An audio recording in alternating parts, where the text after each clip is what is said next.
Однажды нам позвонил мужчина и говорит: не хотите ли принять себе фонды предметы шаманизма Ингонасан?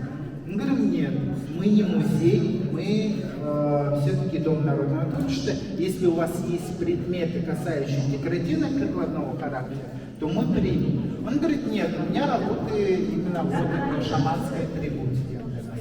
И тогда получилось так, что мы отказались. И однажды летом приезжает машина, выходит двое мужчин, вытаскивают 2 мешка и плюс небольшой сундучок, и выкладывают и уезжают. И мы не знаем, кто это, что-то. Потом мы через полицию искали, мы нашли все-таки этих людей. Вот. Оказывается, эта коллекция случайно попала, собирал его отец. Очень многие года он жил в Волочанке, в Устьяване. Эти предметы он собирал, люди приходили. И он настолько набрал, потом отец у него умер, а он переезжает и решил эту коллекцию передать нам. Мы говорим: почему не в музей?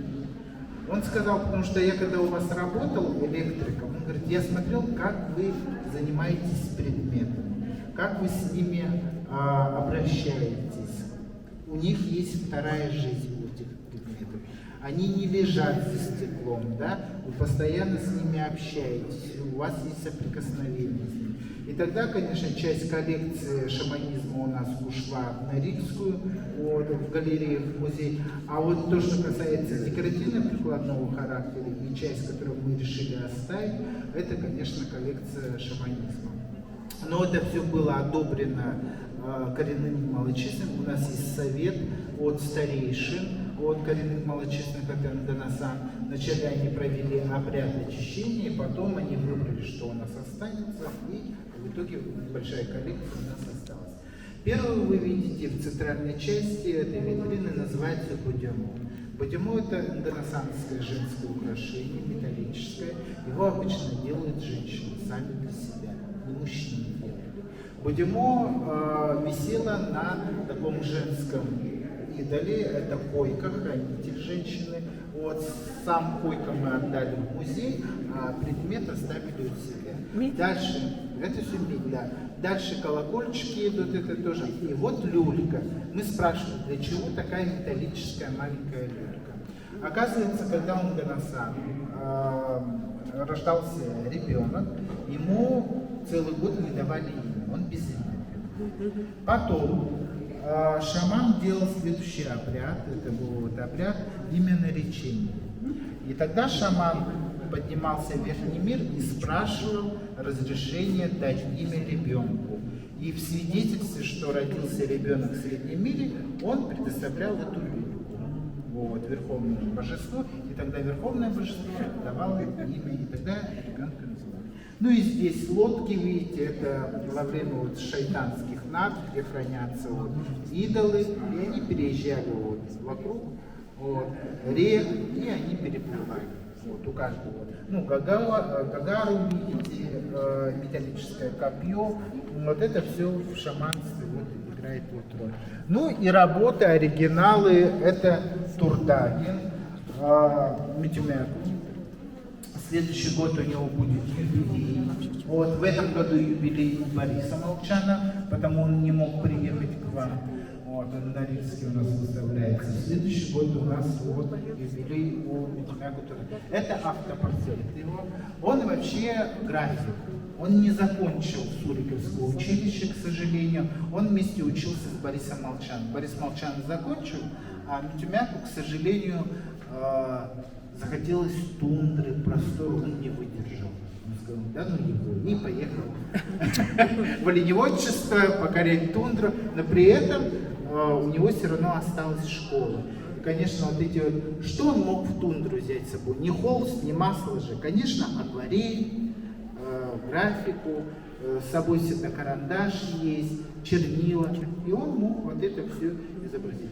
Конечно, его работы удивительны тем, что этнографы, которые изучают культуру Ингонасан, всегда обращаются к работе Митюмяку Турдагина, потому что он здесь рассказывает о древних обычаях Ингонасан, которые, к сожалению, сейчас ушли. Вот он помнит то время, что упало. Вот. Следующее у нас есть предметы, это предметы женского вот, это кисеты, семьи есть здесь вот, металлические, также украшения. Все то, что в принципе использовала женщина в своей вот, гардеробе имела, даже металлические предметы, которые были привезены обмен с купцами. Вот это вот витрина посвящена женщине. А вот это женская, да, вот это женщины курили, да? Да, конечно, курили. Я думаю, курят до сих пор, по-моему. Это у нас витрина мужская. Вот здесь тоже атрибутики, но только мужчин. Это также украшения центральные мы видим, очки металлические, вот, с кабины какие-то предметы, которые обменят. Ну и кость. Здесь, смотрите, кость, так называемая, вот, из бивня мамонта, это нащечник вот, для оленя. И тут вы можете увидеть впервые орнаменты, вырезанные именно нганасам.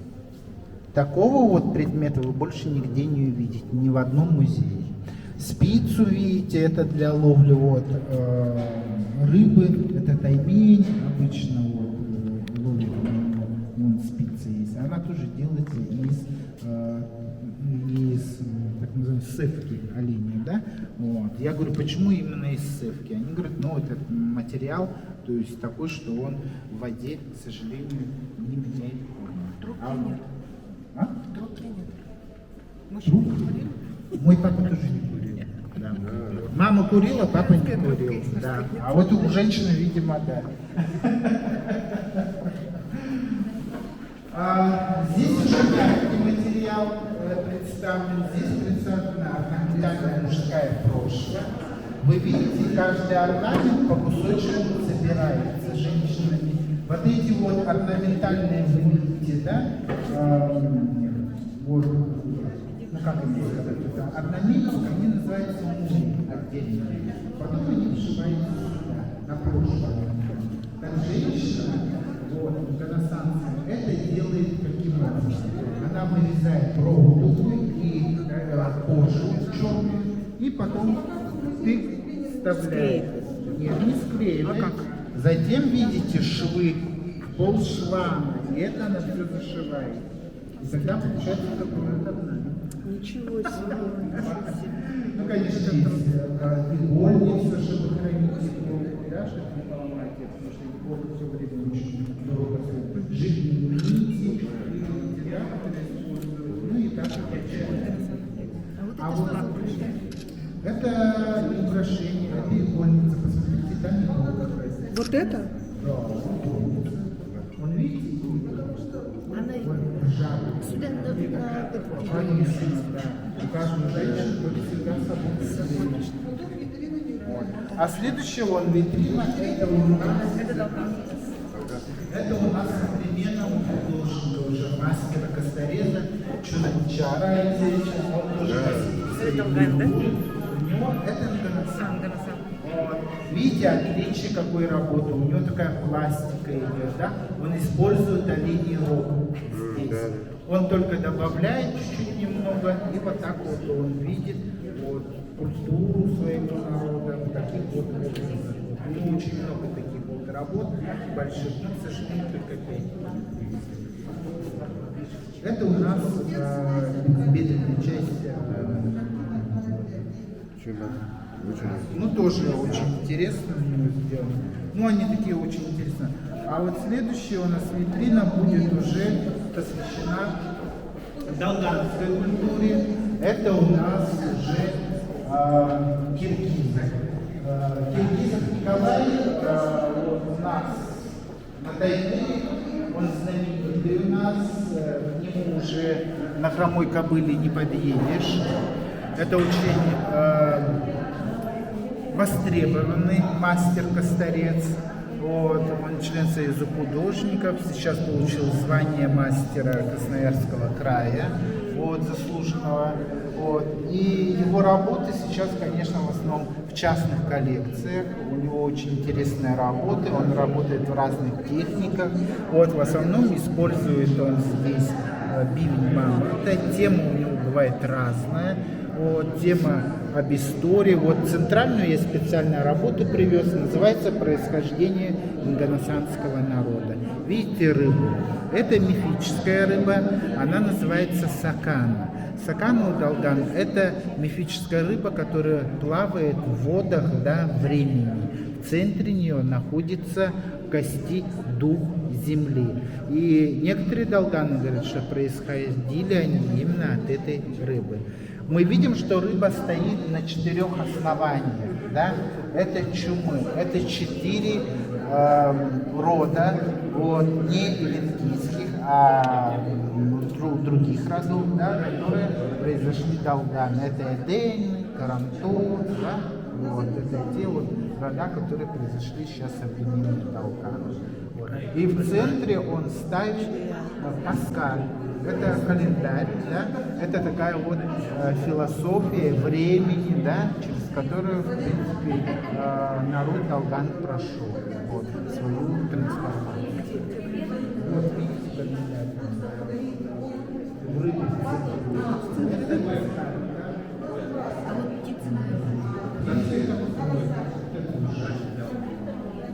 видите, и у них тоже в центре находятся солярные знаки.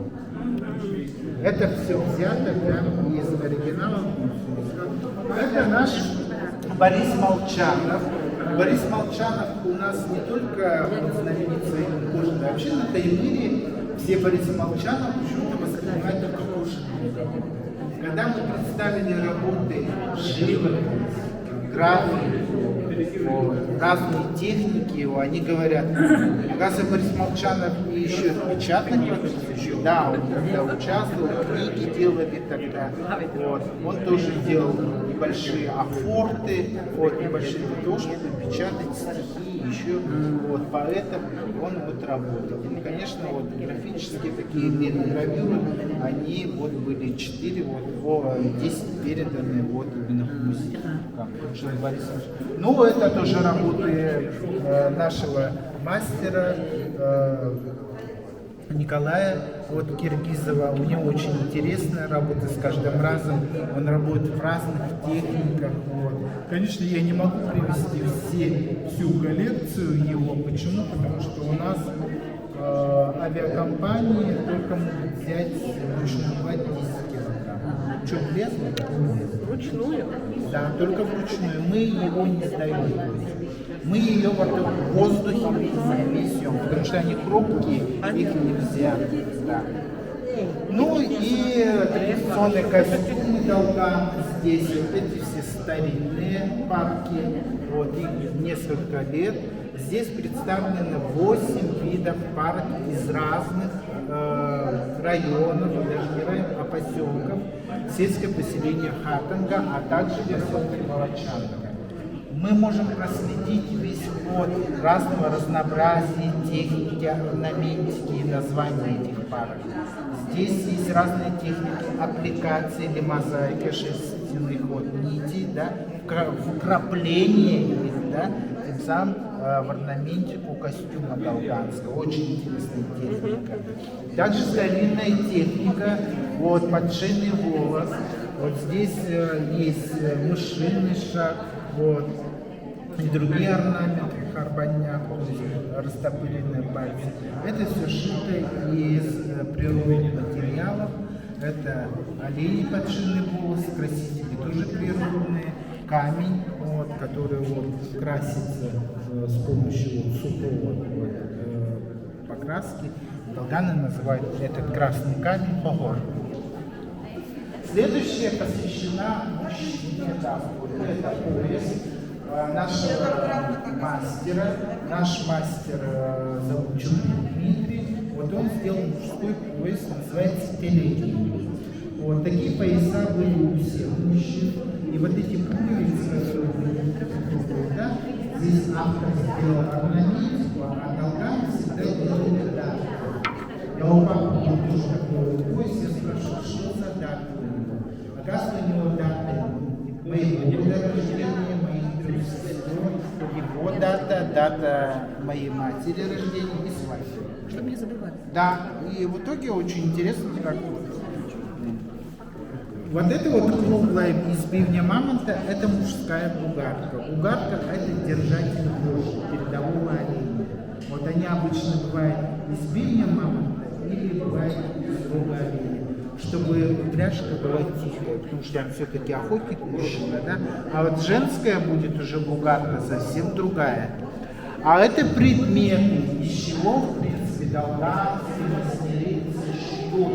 Вот. Это материал, который они используют камус, оленя, также используют материал, например, как шерноц, нить, здесь цепные, также используют мех, волка и росомахи для орнамента, другое не орнамент, а уши. А это красители, которые долганы используют. Мы видим гавань, мы видим мешают, которые вот растут вначале белый, потом становится таким желтым. Его кидали в воду, брали лапы, здесь еще собирали, кидали в котел, и он окрашивался в другой цвет. И дальше отшивали. Но здесь тоже и горницу, и долганцу, и обширный волос, и так далее. Ну, а это уже разные материалы, которые долганы именно. Тут мы видим людские пояса, видим броши, атрибут каждой женщины замужней, это называется первый, так называемый, плюсенный перевод. Сюда? Мечты. Вот здесь не все покажу, все покажу. Вот это вот парк, посмотрите на нее внимательно, это парк из поселка Волочан. Мы называем колыбелью долганского. Почему? Потому что здесь находятся самые были мастерицы долганские, вот, которые первые предметы они приобретали у них и потом создавали такие шедевры. К сожалению, сейчас в поселке Волочанка нет мастериц, они все ушли на север. И вот эти вот старинные парки, это где-то 1900, сказали, 60-70-е годы. А вот вы интересовались вот этим вот, да, украшением Хельбюр. Хельбюр всегда надевала женщина, когда выходила замуж. У долган 3 вида Хельбюра. Вот первый видели бусины, потом там есть якутская. И вот он Хельбюр, это пластинчатый называется, пластинчатый. Здесь уникальность это вот украшения, эти монеты. Это монеты выпускались императорские, вот, монеты дворов, называлось для девиц монеты, украшения.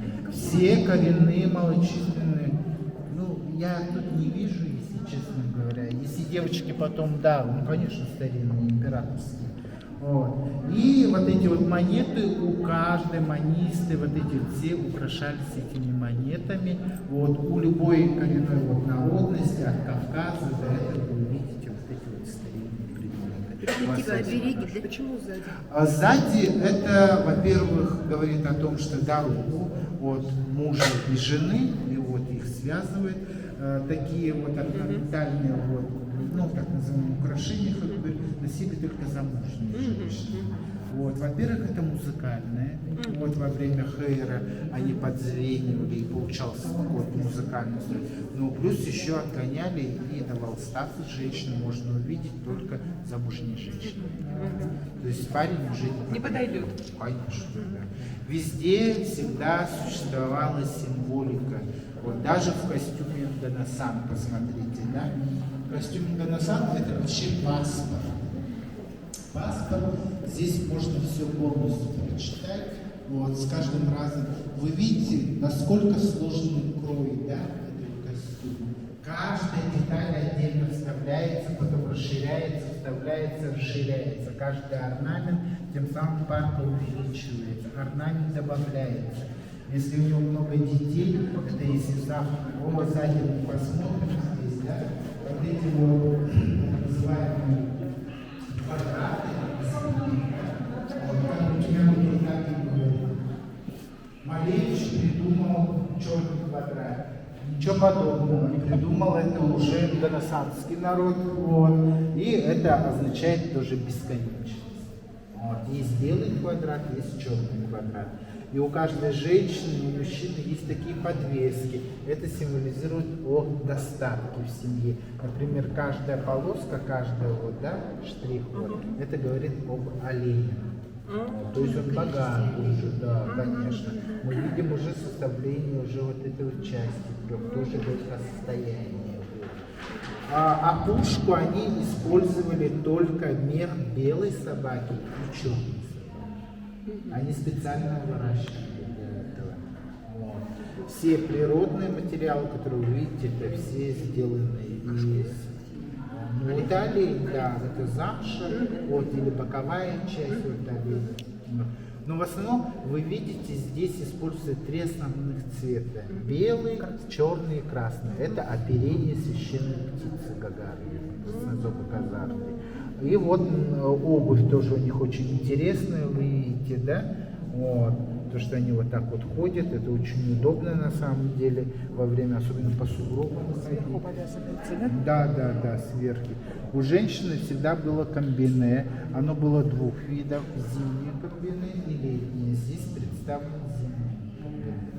Вот, у женщин. А вот интересно, почему всегда вот сзади в основном украшалось? Ну, Так же впереди в основном же? Нет, сзади тоже украшалось, потому что считается, что вообще некультурно вот у толкан стоять сзади. Значит, ты о чем-то думаешь, о плохом. Всегда ты должен стоять впереди меня. И я разговариваю. Если ты сзади стоишь, да, то есть это вообще плохой тон сзади стоит. Вот. Это говорит о том, что ты о чем-то задумал. Вот. Потому что мы, когда в чуме сидим, мы всегда сидим друг друга. Да, никогда не сидим где-то, всегда все на виду должно быть. Ну, вот эти вот. Конечно, это обязательно. Затылочные части, это все всегда. Мой костюм называется тюстер, вот, то есть получается нагрудное. Вот, украшение хонтап, это говорит о том, что летнее. Дальше, да. Это праздничное, вот, оно, в принципе, шьется из бисера. Это более поздний вариант, когда пришел бисер к нам, а так у нас были распашные. Она на самом деле распашная. Вот, видов всех пар мужских, если оценить, их очень много на самом деле, мужских даже. Некоторые детали женщины взяли себе от мужских. Вот, например, парка Талбон изначально была мужской, потом она стала женской. В основном шьют женщины же? Конечно, да. Все это делает женщина. Ну вот шкуру выделывает, и все это уже мужчина. Да. А вот это тот воротник, он съемный, да? Нет, Съемное или нет, всё нет. это одинаково? Это когда вот холодно бывает ветер, вот так вот одеваешь, И поднимаешь и он вот так вот, да. И еще на кого похоже, на какую птицу? Когда поднимется? На туркта. Во время, да, брачного сезона, это тоже очень символично. Они распушают. Очень интересно. Добавила самые истории. Ну, да. Всем спасибо.